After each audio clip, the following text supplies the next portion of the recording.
myths and dreams come from the same place. They come from realizations of some kind. What the myths are for is to bring us into a level of consciousness that is spiritual. A hero probably is someone who has given his life to something bigger than himself. It's a cycle. It's a going and a return. And the only myth that's going to be worth thinking about in the immediate future is one that's talking about the planet. Not this city, not these people, but the planet and everybody on it.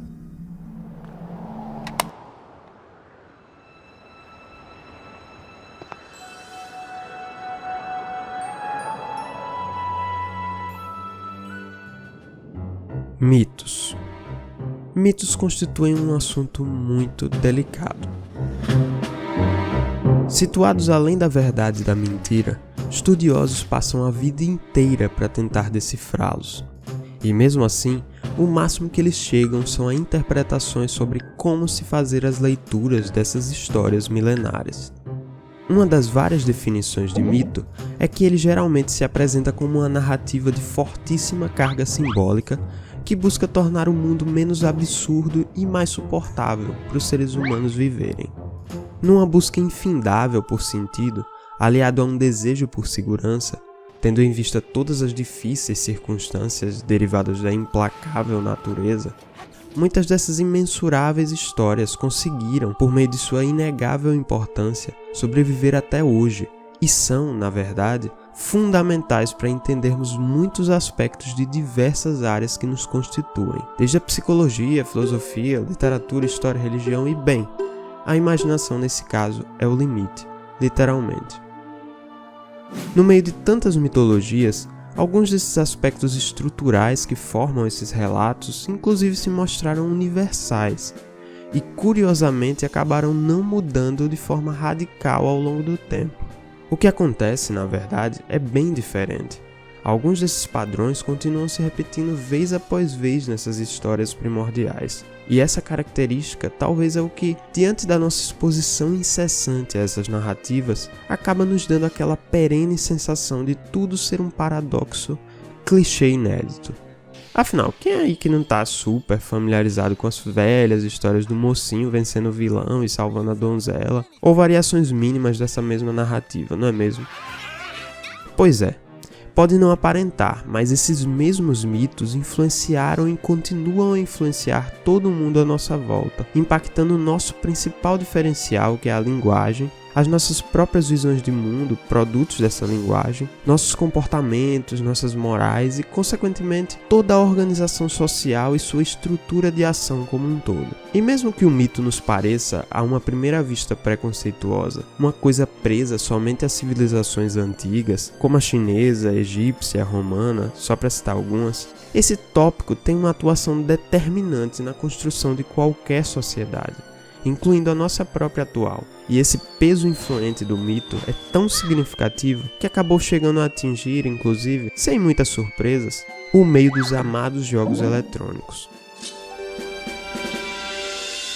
E The Legend of Zelda é uma saga que nos faz nunca esquecermos disso. Fala aí, gente boa do canal Cocas Freeboard, sou eu, Beno, professor de inglês, amante dos games e pelo que eles podem nos proporcionar. Sejam muito bem-vindos ao lar de um conteúdo estruturante e agregador de valor às nossas vidas.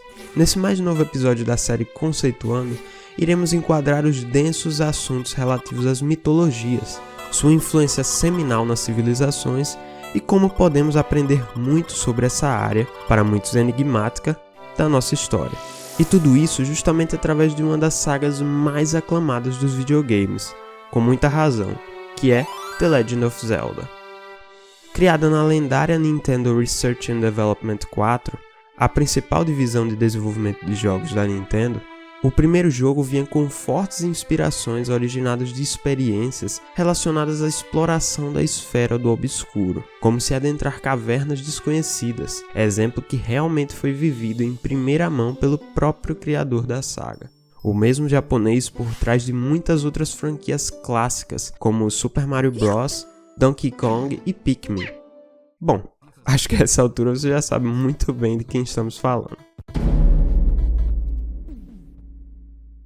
Mas calma que ele não fez tudo sozinho. Liderada pelo lendário e mestre Shigeru Miyamoto, a criação do primeiro Zelda se deu juntamente com Takashi Tezuka, que se encarregou de escrever a história e o roteiro do game, além de ser responsável pela parte do design como um todo. Esse primeiro jogo, de nome The Legend of Zelda, lançado para o NES em 1986, por exemplo, já contava com diversos elementos míticos, os quais viriam a se tornar verdadeiros alicerces de uma mitologia própria da saga, que foi se enriquecendo cada vez mais e sendo anexada às narrativas dos jogos conseguintes.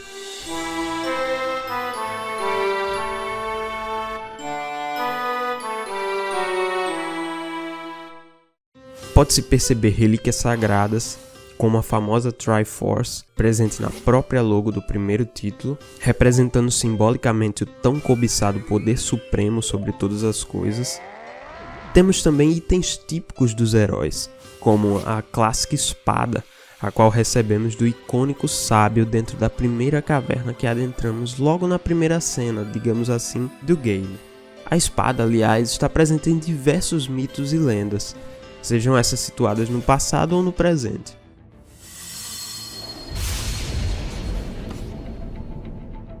E um bom exemplo, vindo do próprio país no qual a franquia surgiu, é o da lendária espada japonesa Kusanagi no Tsurugi, que tem uma importância mitológica tão significativa na história do Japão quanto a lendária espada Excalibur tem para a cultura do povo da Grã-Bretanha. No caso da franquia Zelda, a espada continua assumindo sua dupla função de destruir o mal e de, ao mesmo tempo, construir, isso mesmo, já que, ao terminarmos a missão final, o protagonista da série, Link, acaba estabelecendo e mantendo uma relativa paz e justiça na fictícia terra de Hyrule. Essa ambiguidade constante na série e em seus temas que envolvem amadurecimento,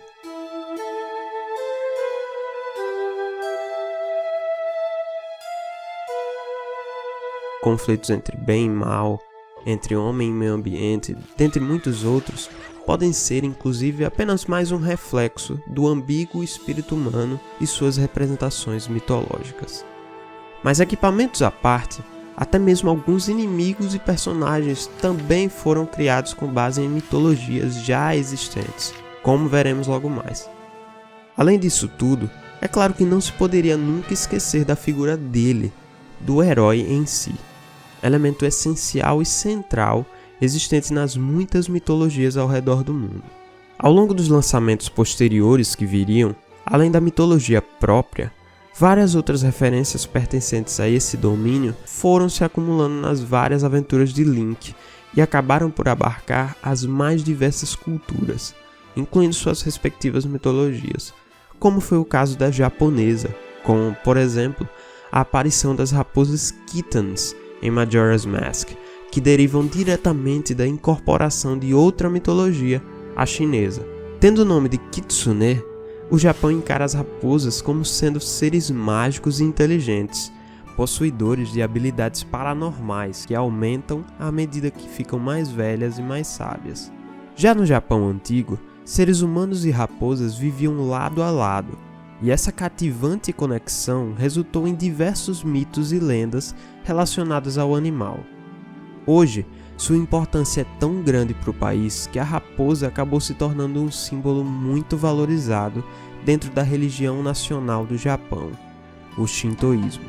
Espiritualidade essa que preza fundamentalmente por um equilíbrio entre a natureza, os deuses e os homens. Lá, a raposa, símbolo tanto de benevolência quanto de malevolência, é comumente vista como uma mensageira do Inari, um kami, que poderia ser traduzido como espíritos da natureza, ou deuses, nesse caso aqui dedicado às raposas, mas que também traz consigo a ideia de prosperidade geral. Inclusive, na mitologia japonesa, o Inari é conhecido principalmente por ser o deus protetor do cultivo do arroz. Além disso, em épocas passadas, o Inari também chegou a ser considerado como um verdadeiro patrono, um defensor dos ferreiros e comerciantes. Por essa razão maior de a figura da raposa estar associada diretamente a divindades, o animal é comumente visto em santuários como esse aqui, que acabam servindo de espaços dedicados aos ritos do culto em questão. I live right by the Fushimi Inari Shrine. I've had a relation with this shrine since I was a child. Because of that, I felt that I was always protected, as if it's my guardian angel.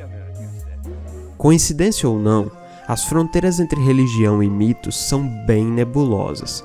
E Shigeru Miyamoto tem, como podemos ver nessa visita dele a um desses locais sagrados, uma relação muito próxima a essa religião e aos seus valores. Essa ligação próxima entre ele e o culto acabou, na verdade, o influenciando não só em relação aos vários Zeldas e suas mensagens frequentes direcionadas a um equilíbrio espiritual, mas também foi decisiva durante a criação de outros jogos de peso, como Star Fox. Por razões óbvias. Além da mitologia japonesa, há também a possível incorporação da mitologia grega na série Zelda, com a presença dos Gleeoks, chefes do primeiro Zelda que podem ter sido facilmente inspirados pela Hidra de Lerna, descrita pelos gregos como um monstro que habitava um pântano junto ao lago de Lerna, região hoje equivalente à costa leste do Peloponeso. Assim como a Hidra, os designs desses chefes do jogo basicamente levam as mesmas características. São monstros de aspecto reptiliano, dotados de corpo de dragão e um monte de cabeças que se movem livremente. A série tem chances de ter feito alusão também à mitologia árabe, justamente devido a, em The Wind Waker, avistarmos uma ave muito parecida a uma ave presente nas lendas advindas do Oriente Médio, chamada originalmente de Rock. Enquanto isso, em outro jogo, no Ocarina of Time, lançado para o Nintendo 64, há também a presença essencial e notável de outra figura determinante nas narrativas míticas: os deuses. No caso, dentro da história desse que possa ser o Zelda mais influente de todos, conhecemos Din, Farore e Naryu, as chamadas deusas douradas. Ao experimentarmos o game, ficamos sabendo, a partir da história contada pela Guardiã da Floresta, a Árvore Deku, que foram essas deusas as responsáveis pela criação de todo o mundo que vivemos quando assumimos o papel do Salvador, o que acaba incluindo toda a terra fantasiosa de Hyrule e seus reinos, juntamente com suas leis e todas as criaturas que obedeceriam tais regras. Nesse ponto, fica bem claro perceber que essa narrativa apresentada pela Árvore Deku toma por referência primária uma das funções míticas base, a de tentar explicar o mundo e seus até então absurdos fenômenos. Tudo isso a partir de uma espécie de ciência rudimentar, que seria a mitologia. Afinal, o que muda são basicamente termos. Enquanto o mito diz Deus, a ciência diria Big Bang, para a causa do universo existir, por exemplo.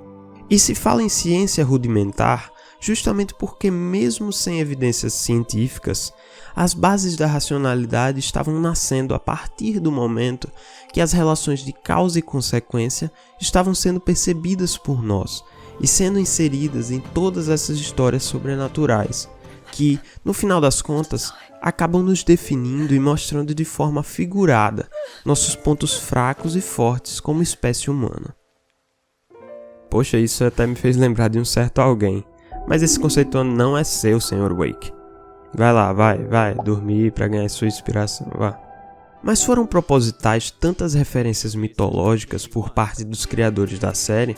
Na época, muito provavelmente. Ainda mais sabendo que o Miyamoto e o Takashi Tezuka tomaram como base trabalhos como O Senhor dos Anéis e até lendas muito conhecidas como a do Rei Arthur, que acabaram inspirando diretamente a criação de alguns dos itens mais característicos da saga, como foi o caso da Master Sword. Hoje em dia, aliás, a grande maioria dessas referências aos mais variados mitos são sim propositais. No entanto, um brilhante estudioso provou que mesmo povos que nunca se viram na vida eram, de forma impressionante, capazes de prover narrativas que seguiam uma espécie de modelo, em muitos casos se apresentando até de forma idêntica, mudando apenas pequenos detalhes como nomes e datas. Esse estudioso é o antropólogo e mitologista Joseph John Campbell, que sem dúvidas é um dos maiores expoentes quando se trata do estudo aprofundado dessa questão mitológica, constituinte de nós. E é em uma de suas obras mais importantes, de nome O Herói de Mil Faces, lançado em 1949, que ele explora essa curiosa estrutura comum a diversos mitos ao redor do mundo, mesmo que pertencentes a povos separados geograficamente. E é aqui que mora a magia por trás desse vasto e valioso estudo. Afinal, como é que esses povos compartilharam características tão semelhantes, às vezes idênticas, sem mesmo se comunicarem diretamente? Enquanto esse questionamento acaba forjando mais um mistério para muitos, para outros, como pro Campbell, esse fato talvez fosse somente mais um indício do que ele defendia, de que há uma verdadeira unidade pertencente a todos nós, estabelecida através de uma força cósmica externa, que atuaria sobre nossos pensamentos, independente de onde moramos, qual língua falamos e assim sucessivamente. Inclusive, ele chegou a definir os mitos como sendo pistas para as potencialidades espirituais da vida humana. Mas deixando essas hipóteses para depois, essa enigmática estrutura em comum foi nomeada pelo próprio Campbell de monomito, sendo mono aqui usado para dar a ideia daquela conformidade entre os mitos presentes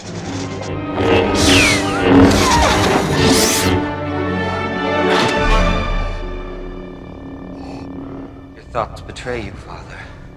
I feel the good in you, the conflict. There is no conflict.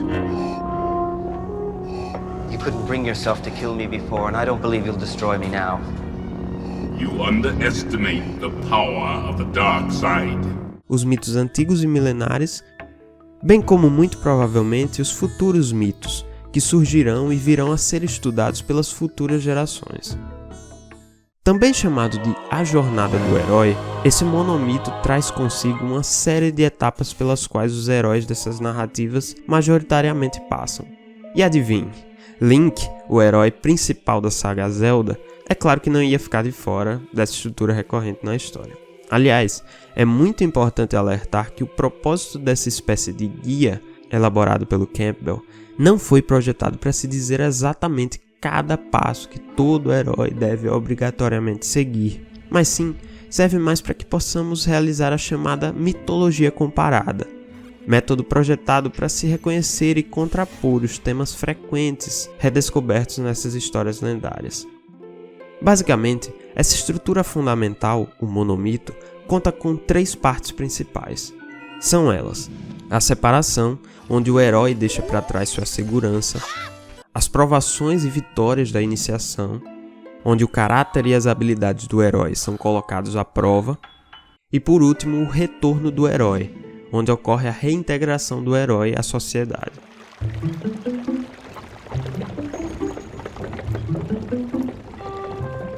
Dentro dessas 3 partes basilares, Campbell ainda as divide em 17 subpartes, apontadas por ele como elementos mais específicos, porém ainda muito comuns a essas jornadas heróicas distribuídas mundialmente.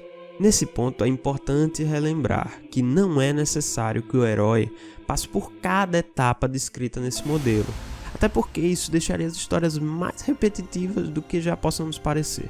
Muitos jogos, aliás, pulam algumas dessas etapas e não tem problema algum nisso. Ao final do primeiro Zelda, por exemplo, quando resgatamos a princesa, não voltamos ao primeiro ambiente com aquela caverninha que vemos lá no começo do jogo, o que poderia se encaixar na etapa do retorno do herói, que o Campbell fala. Porém, a ausência dessa etapa não desqualifica a história do jogo, ou de qualquer outra obra que seja. Muito pelo contrário, essa estrutura fundamental pode até guiar o roteiro, mas nunca deve ditar o que deve ou não acontecer durante a aventura. A criatividade, no caso, é o que deve servir de guia maior, justamente para que se saiba julgar o que verdadeiramente agregará ao enredo. De qualquer forma, é analisando melhor cada um desses degraus que fundamentalmente identificamos Link como um típico herói dos mitos que Campbell nos detalha tão bem. Ou seja, ao jogar os tantos jogos da série, temos uma oportunidade única em experimentarmos grande parte das possibilidades descritas dentro da jornada do herói. E tudo em primeira mão. Desde o chamado ao dever, que acaba por retirar a nossa criança interior de forma trágica, passando pelos desafios de se suportar a responsabilidade do mundo nas nossas costas, até a provação final, fase na qual temos êxito nessa jornada de conseguir o objetivo final, seja qual for, e de libertar em última instância a nossa essência, causando assim um reequilíbrio naquele cosmos o qual foi perturbado pelos velhos desejos e ideais ridículos de poder.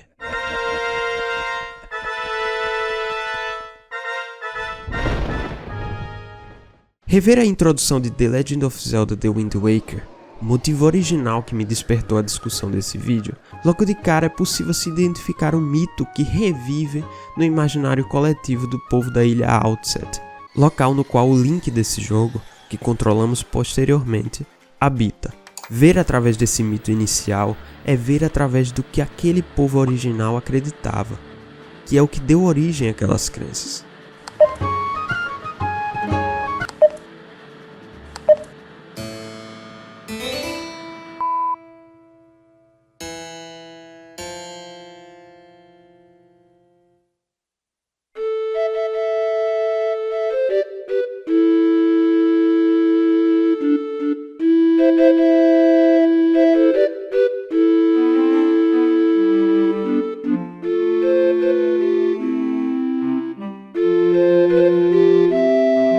E bom, essa é a intro. Narrada pelo som do coração, que é a música, foi esse relato aqui que me transportou a tempos passados, que, mesmo não tendo os vivido, me fez questionar. Por que passamos por tudo que passamos? Por que precisamos dos heróis? Por que não podemos simplesmente nós mesmos sermos essas figuras, para não distinguirmos, enfim, diamantes dentre pedaços de vidro? Para que não vendamos fácil o que não tem preço? Bom, se fosse tão fácil responder a esses questionamentos, acho que não existiriam os mitos, já que são eles que nos apontam os possíveis caminhos significativos. É possível, inclusive, ao nos depararmos com essa bela narrativa mítica inicial, até mesmo sentir o poder que essas histórias carregam, principalmente quando relacionam toda a sua composição à elevada figura do herói, que geralmente incorpora uma espécie de esperança, servindo na maioria das vezes como um modelo ideal contra aquilo que é considerado mal pelos agentes sociais. Tanto aqui em The Wind Waker, quanto em outros jogos da saga, assim como em outras narrativas mundo afora, o mal e seus correntes atributos são comumente atribuídos a algum outro personagem, geralmente com valores totalmente opostos ao do herói. Na série Zelda, esse mal é personificado diretamente por Ganondorf, o ser representante de um desejo advindo de um forte desequilíbrio, sempre à procura de controle total sobre o reino de Hyrule. Aliás, essa oposição de bem e mal é recorrente nos mitos, e é muito bem retratada nessa memorável intro, que expõe muito bem a ideia do mito ser uma crença que expressa o desejo de um povo. Nesse caso, o desejo e a crença de que algo maior, o herói, os daria segurança contra todos os males possíveis. Mas o que mais encanta nesse prólogo do jogo é a sensação de descobrirmos mais sobre essa clássica lenda do herói trajado de verde, para que logo depois descubramos que nós somos a continuidade dela, e que vamos até o fim para salvar novamente aquele mundo, ameaçado mais uma vez pelo temido e maligno Ganondorf. Dessa forma, em The Wind Waker, velejando o mar afora, percebemos, muito além da intro fenomenal, referências claras ao shintoísmo e seus santuários, além de muitos outros elementos típicos do monomito de Campbell. Mas bom, essa tarefa de reconhecê-los e compará-los deixarei com vocês, porque sinceramente não vale a pena se estragar toda essa experiência extra que pode ser derivada desse lindo jogo, que merece ser apreciado com um espírito heróico à disposição de se explorar toda a riqueza em aspectos mitológicos que esbarramos a toda hora pelo game. Finalmente, ao conhecermos mais a fundo esse tema, fica muito mais fácil perceber o porquê de nos cativarmos tanto pelo que heróis como Link são e representam, independente da timeline do jogo. Essa identificação se deve fundamentalmente porque creio que cada um de nós compartilhamos de uma jornada do herói própria, presente em cada caminho, aparentemente individual, que trilhamos. Mesmo sem querer, todo dia é dia de se superar, e disso ninguém escapa. A cada gole de ar, há também um gole de uma liberdade que insiste em nos chamar à aventura de simplesmente ser.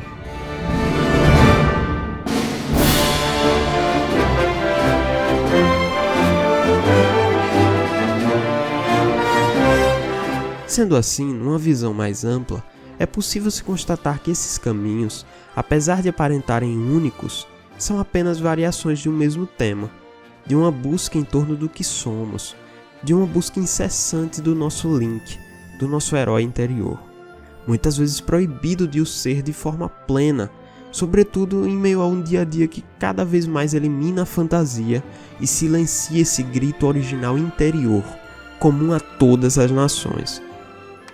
But I can hear someone out there in the audience saying, well, that's all well and good for the imagination of a George Lucas or for the scholarship of a Joseph Campbell, but that isn't what happens in my life. You bet it does. If the person doesn't listen to the demands of his own spiritual and heart life and insists on a certain program, you're going to have a schizophrenic crack-up. The person has put himself off-center. He has aligned himself with a programmatic life. And it's not the one the body's interested in at all. And the world's full of people who have stopped listening to themselves. Mas talvez jogando The Legend of Zelda e passando por todas as provações, todos os inimigos, chefes, todas as dungeons e seus puzzles, e por todos os abismos dicotômicos temáticos presentes nas histórias, até a conquista da liberdade de viver, talvez todo esse grandioso feito nos lembre, finalmente, de nos salvar de nós mesmos. E com isso, nos relembrando que podemos sim ser os heróis, fica mais que claro que a saga The Legend of Zelda nos dá uma verdadeira aula em mitologia.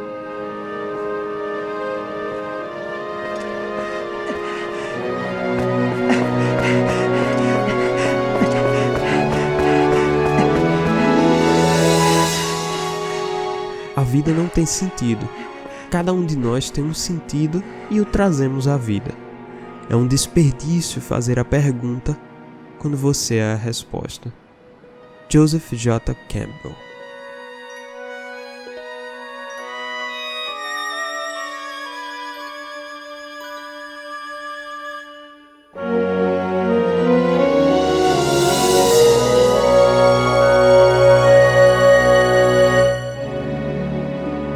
We have not even to risk the adventure alone, for the heroes of all time have gone before us. The labyrinth is thoroughly known. We have only to follow the thread of the hero path. And where we had thought to find an abomination, we shall find a god. And where we had thought to slay another, we shall slay ourselves. Where we had thought to travel outward, we shall come to the center of our own existence. And where we had thought to be alone, we shall be with all the world.